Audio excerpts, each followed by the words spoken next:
All right, let's just jump right in with a huge question. Can we actually be good on our own?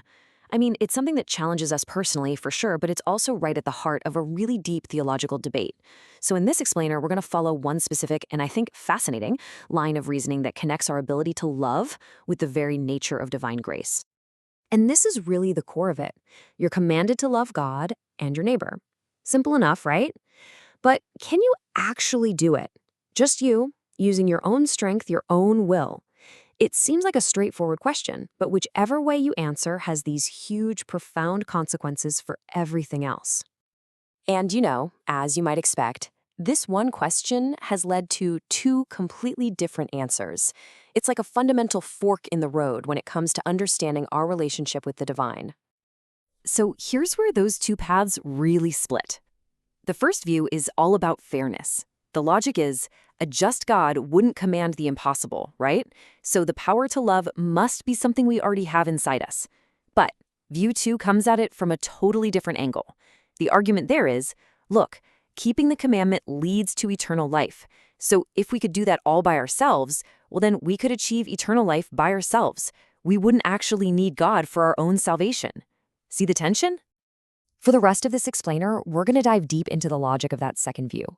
We're going to unpack this whole argument that says, no, we absolutely cannot fulfill this commandment on our own, and then really explore what that implies. So, okay, if we can't do it alone, then how is it even possible?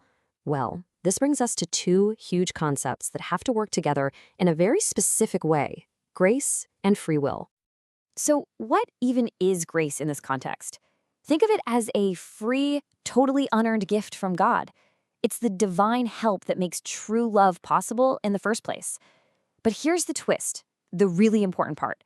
It's a gift you can refuse. The choice is still yours. Now, to make this idea less abstract, the source material gives us this really powerful analogy of a mother and a child. Let's break down what this actually means when it comes to who's responsible for what. So, according to this argument, God, playing the role of the mother, is always offering that life-giving grace, that milk. The responsibility to provide it, that's on God.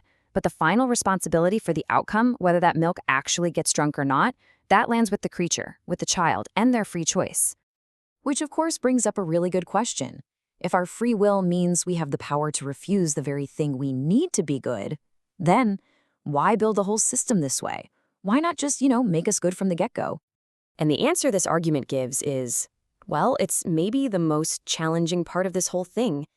It suggests that this tension between our free will and our need for grace is exactly what makes the cross not just some event in history, but an absolute logical necessity. Okay, let's walk through the steps here. First, God grants free will. This is essential because without it, you can't have real love. But it also opens the door to failure and sin.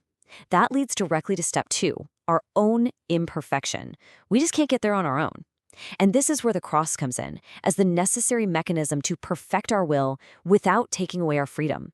It's only after that, finally, that true divine love becomes possible.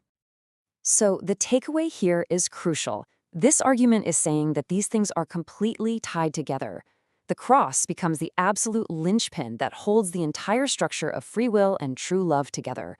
According to this logic, you just can't have one without the other.